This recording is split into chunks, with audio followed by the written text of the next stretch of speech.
He was famous for fighting. But his hardest fight did not begin with a bell. It began when his name was called, and he refused to step forward. Muhammad Ali was a boxer. He was fast. He was strong. He was the heavyweight champion of the world.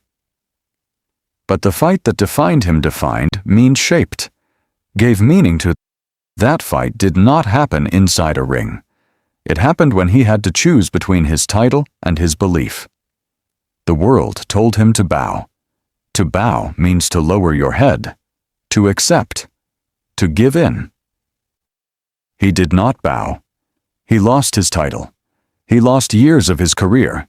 He was criticized. He was punished. But he kept something that no one could take away. His voice. This is the story of Muhammad Ali, the champion who refused to bow. It is a story about courage. Courage means the strength to do what you believe is right, even when it is difficult. It is a story about identity. Identity means who you truly are, and it is a story about what it costs to stand by your belief when many people around you tell you to sit down. Let us begin. Chapter 1. The Boy Who Found His Voice. Picture, a city in the American South. Louisville, Kentucky. The year is 1954. A 12-year-old boy rides his bicycle to a local event. He is excited. He is just a child, enjoying his day. But when he comes back outside, his bicycle is gone. Stolen. Someone has taken it. The boy is angry. Very angry. He finds a police officer nearby. The officer's name is Joe Martin. The boy tells the officer what happened. He says he wants to find the person who stole his bicycle. He says he wants to fight that person. Joe Martin listens. He tells the boy that if he wants to fight, he first needs to learn how. Joe Martin is also a boxing coach. A coach is a person who trains others. He runs a boxing gym. A gym is a place where people go to exercise and train. The boy walks into that gym. And that is where everything begins. It all began with a stolen bicycle. A setback. A setback is a problem that slows you down, became a beginning. The boy's name was Cassius Marcellus Clay Jr. He started to train. To train means to practice a skill again and again with discipline. Discipline means doing hard work regularly, even when you do not feel like it. Every day, the boy came back to the gym. He jumped rope. He hit the heavy bag. He ran in the early morning before school. He was not the biggest. He was not the strongest, but he was fast. And he had something else, a desire to prove himself. To prove yourself means to show the world what you are capable of. The boy trained for 6 years. 6 years of rope. 6 years of sweat. 6 years of discipline. And in 1960, at only 18 years old, Cassius Clay traveled to Rome, Italy, to compete in the Olympic Games. Think about that. A boy who walked into a gym because his bicycle was stolen, now standing under the Olympic lights. He won his fights, one by one. And in the final, he won the gold medal. Victory. Victory means winning, especially after a difficult fight. And this was a real victory, not just over his opponents, but over every doubt he had ever faced. He returned home to Louisville with a gold medal around his neck and a dream in his heart. The boy who lost a bicycle had found something far more valuable. He had found direction. Direction means a clear path forward. And he had begun to find his voice. But a voice is only useful if the world can hear it. And soon, the world would hear Cassius Clay louder than anyone expected. Chapter 2. The Champion Finds His Voice.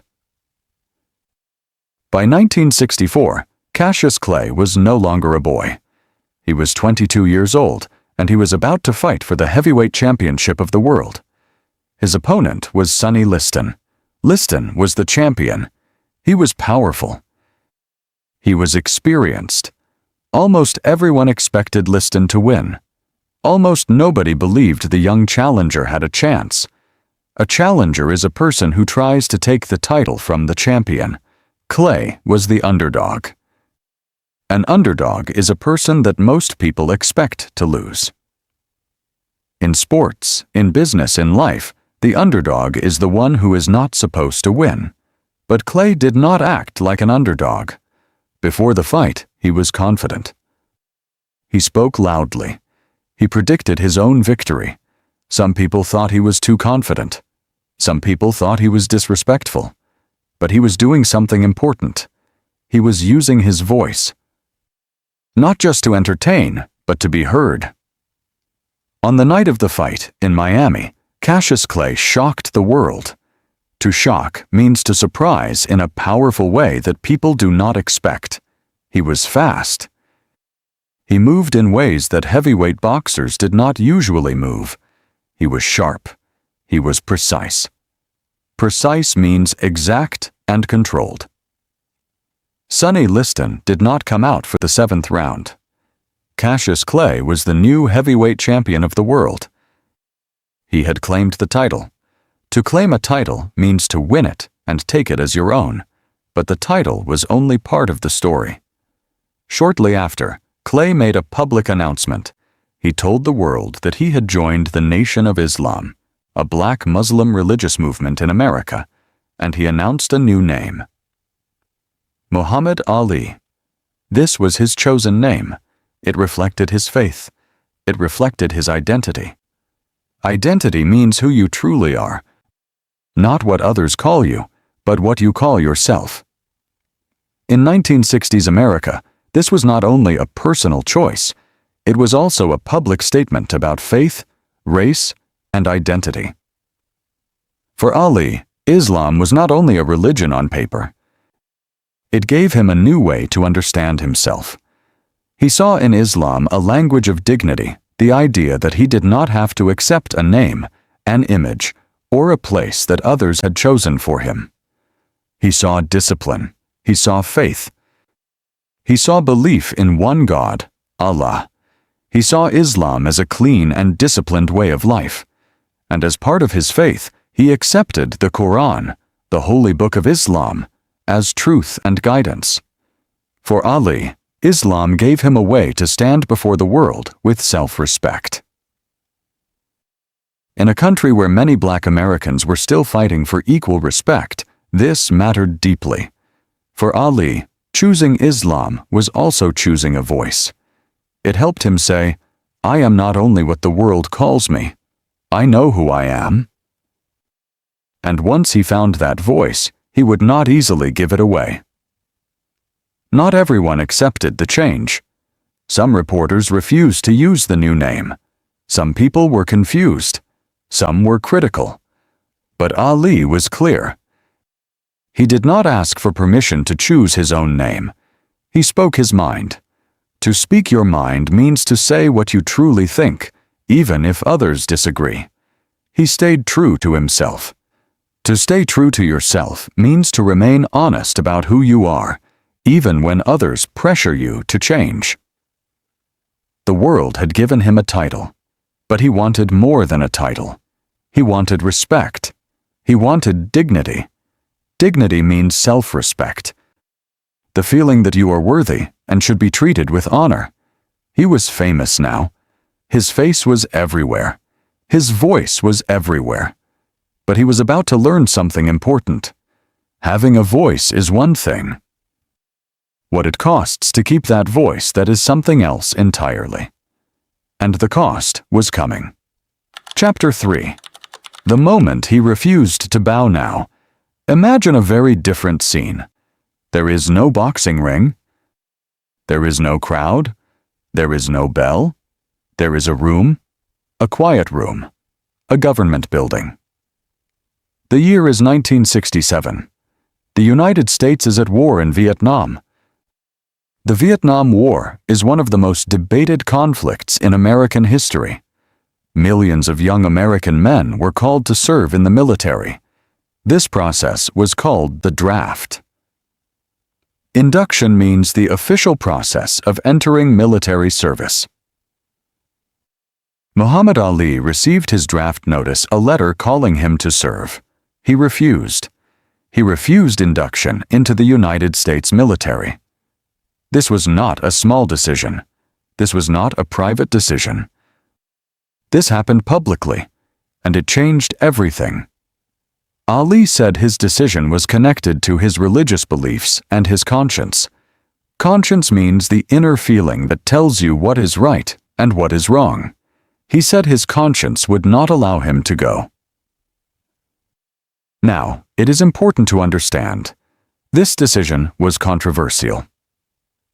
Controversial means it caused strong disagreement. Many people supported the war effort. Many people believed that every citizen had a duty to serve.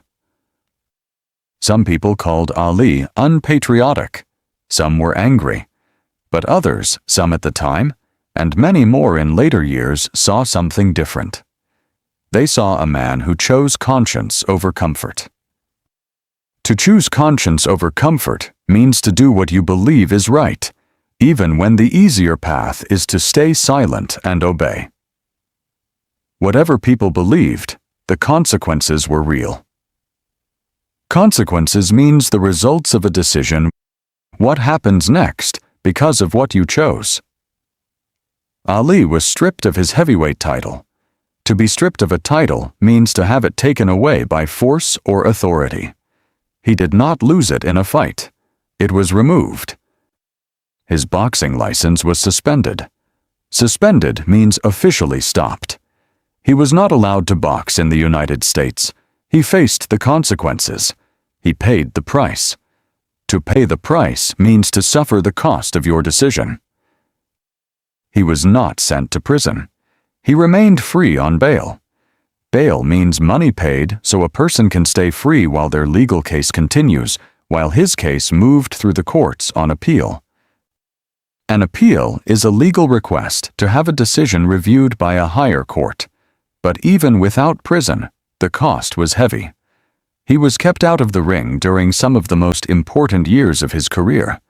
Years when he was young, fast, and at the peak of his ability. Those years were taken from him, and still, he did not change his mind. He did not apologize for his belief. He did not bow.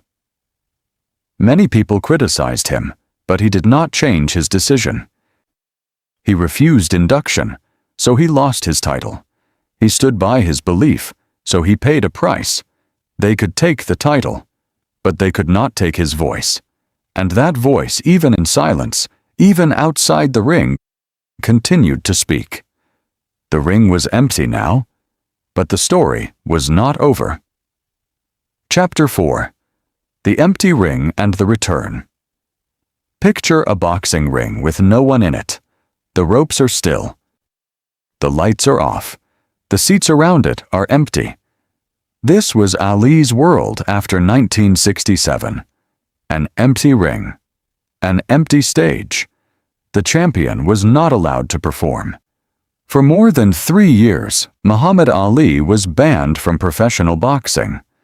Banned means officially prevented from doing something. His license was gone. Promoters, people who organize boxing events, would not work with him. The doors were closed, but Ali did not disappear.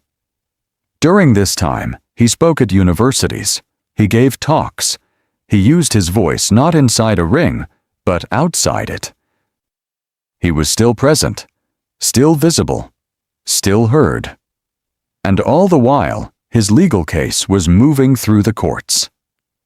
In 1971, the case reached the highest court in the United States, the Supreme Court.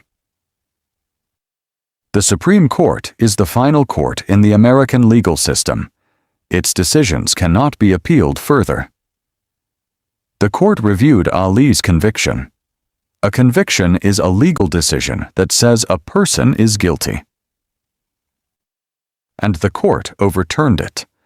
To overturn a conviction means to cancel it, to say that the legal process was not done correctly.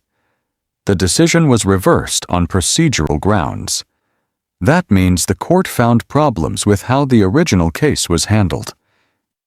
It does not mean the court made a statement about the war itself.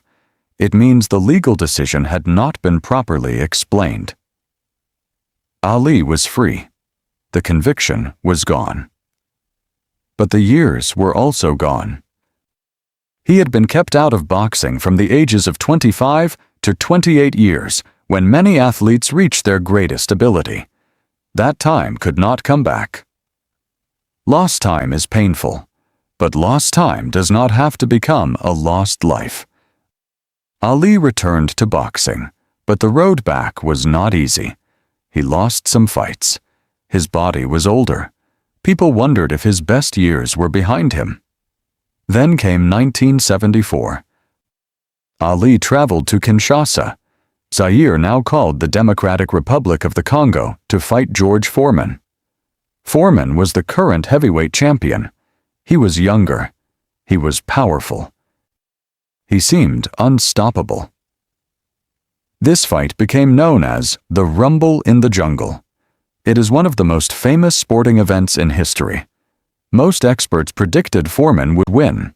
Once again, Ali was the underdog.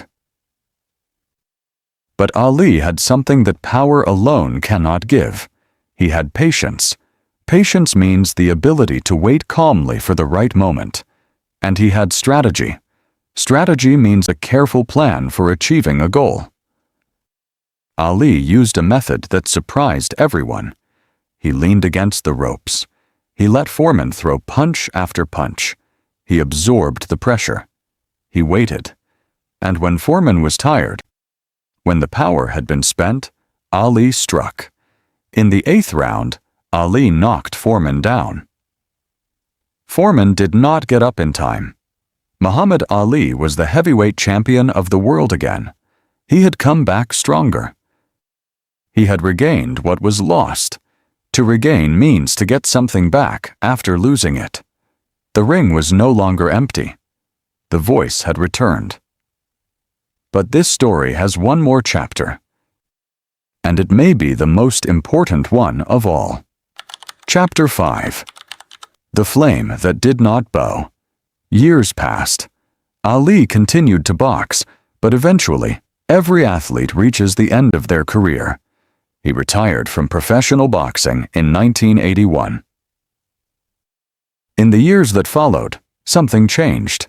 Ali began to move more slowly. His speech became quieter. In 1984, he was diagnosed with Parkinson's disease. Parkinson's is a condition that affects movement, speech, and coordination over time. It is important to say this carefully. Some people have connected his condition to boxing, but the exact cause of any individual's Parkinson's is complex. We should not make claims that go beyond what medicine has confirmed. What we can say is this: Ali lived with the condition for many years, and he lived with dignity. Dignity, self-respect. The quiet knowledge that you are worthy, no matter what your body does or does not do. Ali did not hide. He appeared in public. He traveled the world. He supported charitable causes. He met world leaders and ordinary people alike.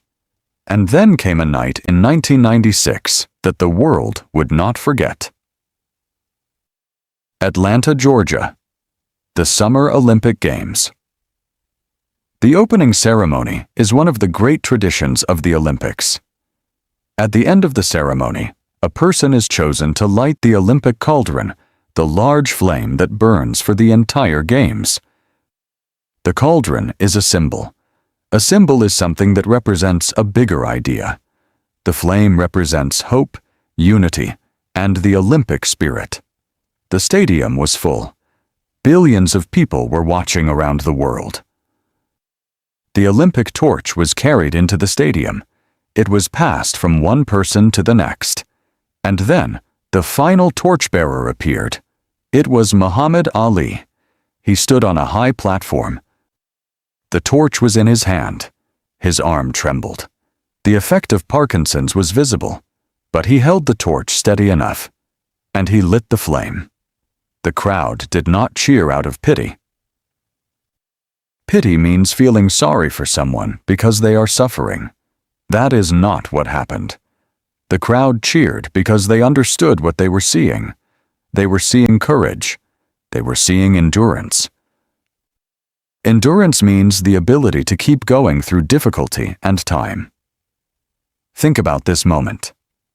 In 1960, a young man named Cassius Clay won Olympic gold in Rome.